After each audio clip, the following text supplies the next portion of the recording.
Hey, it's Ben here from the Strength Factory, and today we're talking warm-ups and how you can improve your riding, improve your racing by warming up and preparing better than ever before. You probably already know that warming up can help you to improve your riding and in particular your racing.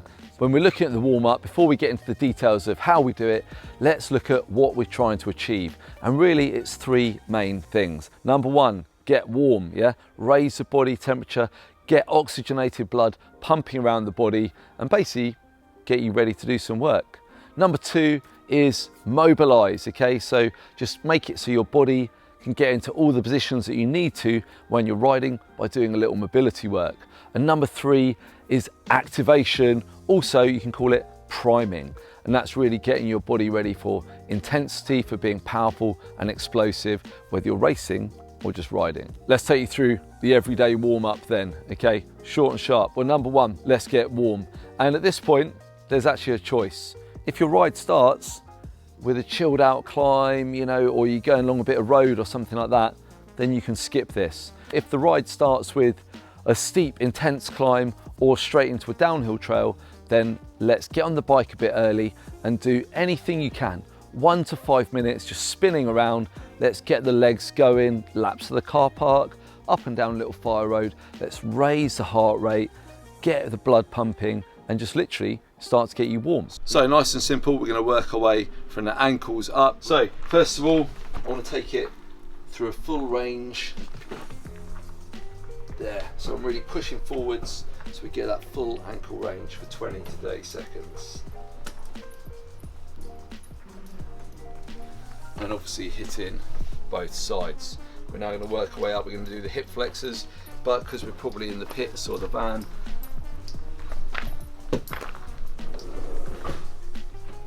we're just going to crank it up a little bit. So I've got the rear foot at the back of the van here or car, or you can always hold it if you prefer. Squeeze bum into it, and this is just a lots more intense hip flexor stretch than if we're doing it stood up at the trailhead. So really squeeze your bum into it, protect the knee, and you should get a really intense hip flexor stretch.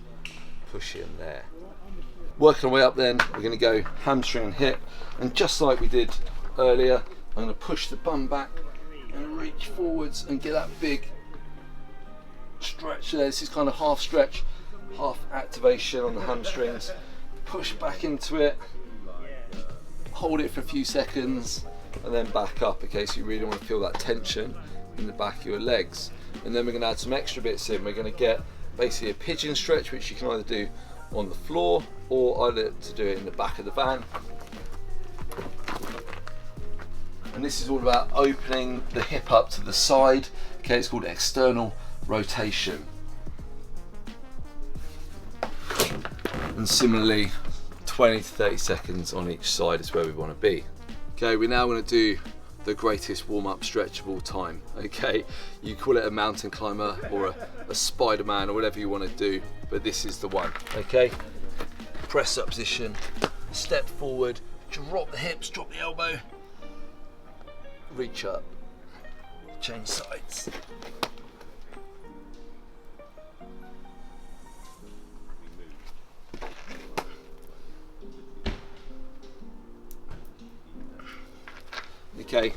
Do what feels good. 3, 5, 10 reps each side. Just do what feels good. Think about that upper back and posture. We're going to use something to press against. Get the hands on the side here. Drop the chest in between. Try and keep your lower back flat so it doesn't arch. And we can hold that again for 20 to 30 seconds to open the posture. And I also, if we've got time, like to single arm as well, and really turn away from it, and you're going to feel it go right down the side of the ribs there as well. So that's all the main parts of the mobility that you can do for a performance focused warm-up. Remember, do what feels good. If you've had some physio exercises or something that you like to do, then do that as well. There's no right or wrong answer. Just do what feels good. So we've done that basic mobility, and now let's just get a little movement going for that activation part of the everyday warm-up. Real simple. Let's start off. Let's wake up that balance, and the stability with some toe touches. So right hand to left foot, Okay, let's go for about 10 on each side. So from the side, you see my hips move back. We're starting to warm up the hamstring and glutes in particular, as well as all those stabilizing muscles. And obviously we can do the other side as well. Go for about 10 on each side. Exact numbers, not important. Right, now let's get the hips moving a bit more. Imagine you're stepping over a fence on a ride, okay? So nice high knee over the fence, over the fence. I've got a nice upright posture. A lot of people do this, okay? I don't want you to do that. I want you to stay nice and upright. Again, let's do about 10 in each direction. And you can see if you keep moving, your heart rate's gonna stay a little elevated as well. And we're really getting those hip flexors and legs starting to go. We're now gonna do the opposite. We're gonna go under the fence. So just go under and stand up.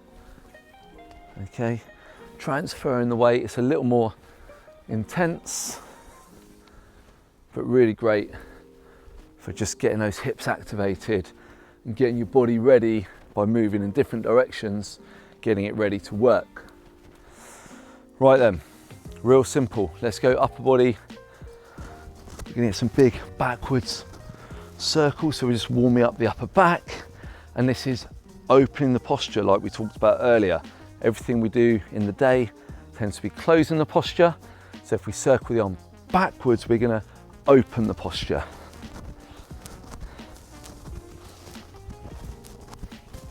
Nice big circles.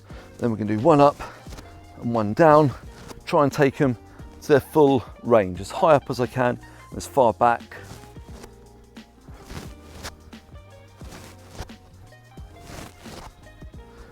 Happy days. And then nice and simple, we're just gonna reach from side to side. See here, I start to get a bit of rotation through the body. Reach across, reach across. Okay, I also get a stretch up the side. Again, 8 to 10 on each side. The exact number doesn't matter, just do what feels good. And then finally, if you really want to get a bit fired up, helps to switch that mental switch as well. Let's just do a couple of jumps. Okay, so then we're just getting a bit powerful, just 5 reps, okay? So there you go, really simple. If you found this warm-up video useful and interesting, then you need to get yourself signed up to MTB Momentum, probably the best email that you're gonna get on a Tuesday. Because every Tuesday, I'm gonna send you an email about mountain bike fitness, training, strength, warm-ups, racing, anything to do with that, content, articles, motivation. Get yourself signed up now at the link below the video. So there you go, really simple. Go for a little spin if you think you need to. If the ride starts intense, then go for a spin. If it doesn't, then you don't need to. Hit some basic mobility, ankle, hip, upper back, and then get some movement done. I've given you some suggested moves that I like to use, but at the end of the day, I'm really pragmatic about this. Do what feels good, okay? If there's something you do at the gym as part of your warm-up and that feels good, then do it.